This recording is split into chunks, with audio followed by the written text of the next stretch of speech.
పశ్చిమ గోదావరి జిల్లా పాలకొల్లులో పలు అభివృద్ధి కార్యక్రమాల్లో పాల్గొన్న నీటిపారుదల శాఖ మంత్రి నిమ్మల రామానాయుడు, మాజీ ముఖ్యమంత్రి జగన్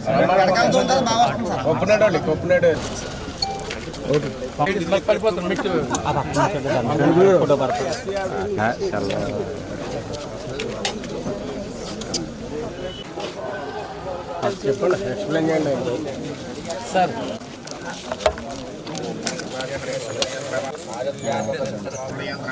తీసేవా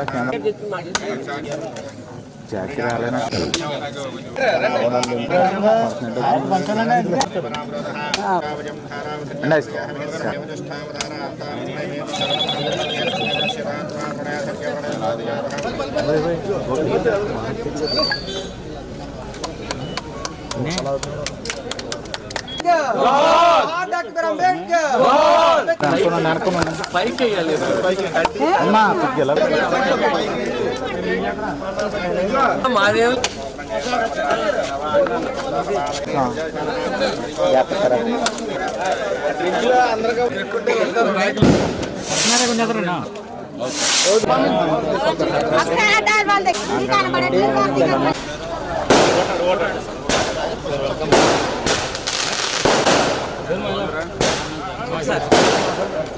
రాంబాబు మాస్టర్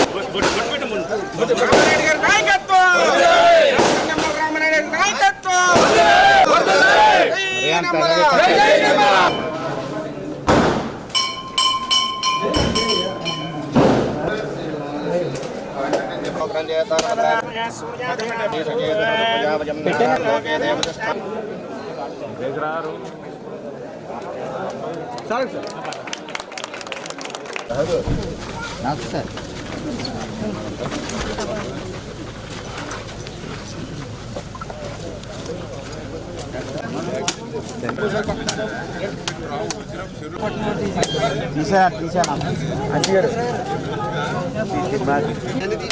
మాట్లాడుతున్నా మమ్మీ వెళ్ళకండి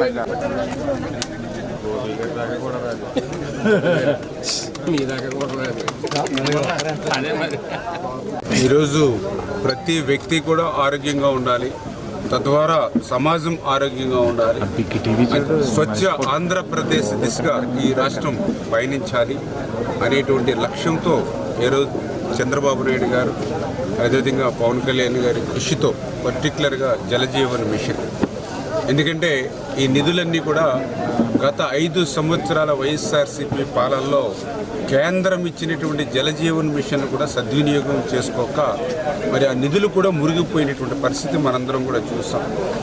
కేంద్రం ఇచ్చేటువంటి జలజీవన్ మిషన్ నిధులకు రాష్ట్ర ప్రభుత్వంగా తన వాటా చెల్లించకపోవడమే కాకుండా కేంద్రం ఇచ్చినటువంటి నిధులను కూడా దారి మళ్లించినటువంటి దుర్మార్గమైనటువంటి ప్రభుత్వం గత ప్రభుత్వం.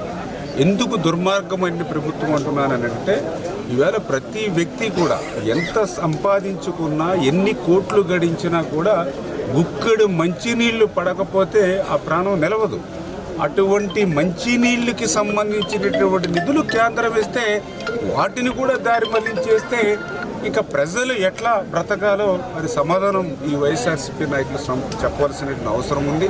అందుకే మళ్ళీ ఈరోజు చంద్రబాబు నాయుడు గారు, పవన్ కళ్యాణ్ గారు కృషి చేసి జలజీవన్ మిషన్కి సంబంధించినటువంటి ఆ టైం కూడా మరి అయిపోతే మళ్ళీ నరేంద్ర మోడీ గారిని రిక్వెస్ట్ చేసి 2027 వరకు కూడా ఈ జలజీవన్ మిషన్ సమయం పెంచడం ద్వారా ఈవేళ మళ్ళీ ఆంధ్రప్రదేశ్ రాష్ట్రానికి మరి ఈవేళ మళ్ళీ నిధులు తెచ్చుకుంటున్నటువంటి పరిస్థితి.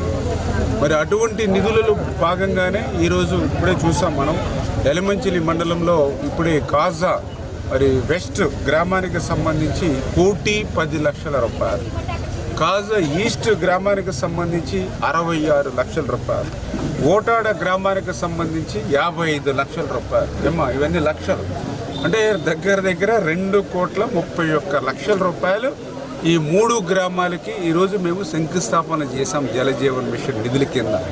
అంటే ఈవేళ చంద్రబాబు నాయుడు గారు, పవన్ కళ్యాణ్ గారు ఇక్కడ ముఖ్యమంత్రిగా, ఉప ముఖ్యమంత్రిగా ఉన్నారు, నరేంద్ర మోడీ గారు ప్రధానమంత్రిగా ఉన్నారు. కాబట్టి ఇలాంటి కష్టకాలంలో కూడా ఈ జలజీవన్ మిషన్ పెంచి ఈరోజు ఈ నిధులు తీసుకొచ్చామనంటే ఇది పనిచేసేటువంటి ప్రభుత్వం.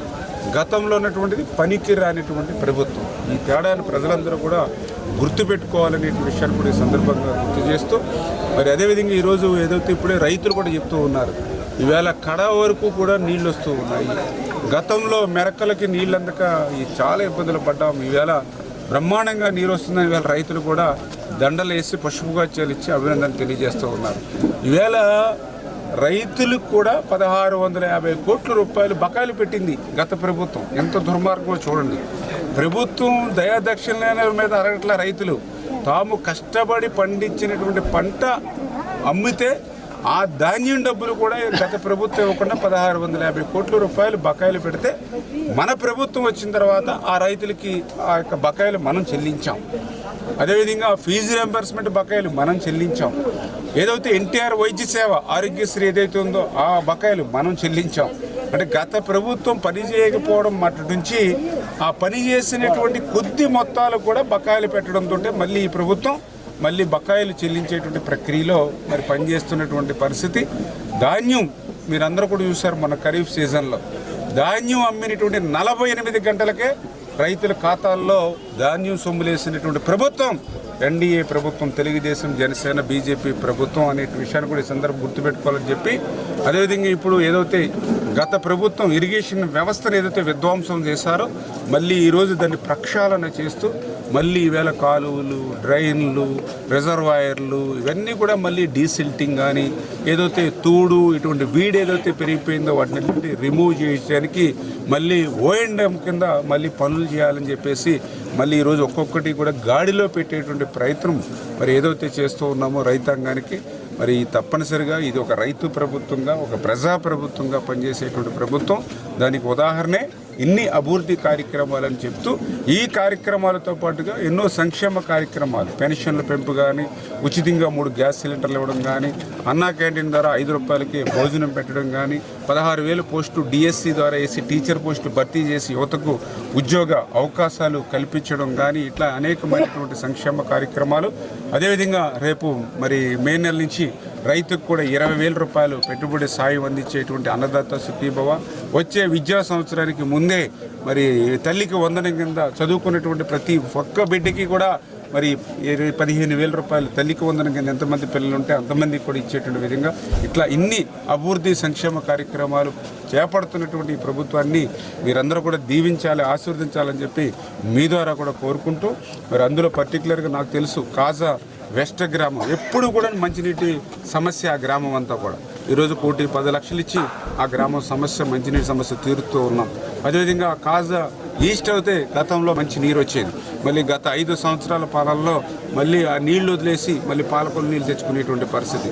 ఇంకా ఓటాడు అయితే చెప్పవలసిన అవసరంలా ఇక్కడ మీకు నీళ్లు మరి చిన్న చెరువు నిండనటువంటి స్థితిలో మరి ఏదైతే ఆ యొక్క ఒడ్డిలంక ఛానల్ నుంచి నీరు వచ్చేటువంటి పరిస్థితి లేకపోతే నేనే గత 14-19 మన తెలుగుదేశం ప్రభుత్వంలో మీకు పైప్ లైన్ వేయడం ద్వారా డైరెక్ట్గా మరి కెనాల్ నుంచి చెరువులోకి నీళ్లు తోడుకునేటువంటి సిస్టమ్ నేను ఏర్పాటు చేయడం వల్ల కొద్దిపాటి నీళ్లు కనిపిస్తున్నటువంటి పరిస్థితి. లేకపోతే ఈ కాలం వచ్చేప్పటికి పసర్లు ఎక్కిపోయి చేపలు చనిపోయి చుట్టూ కూడా దుర్వాసన వచ్చేటువంటి పరిస్థితి. అంటే తాగడానికి కాదు, కనీసం ఇక్కడ నిలబడలేనటువంటి పరిస్థితి.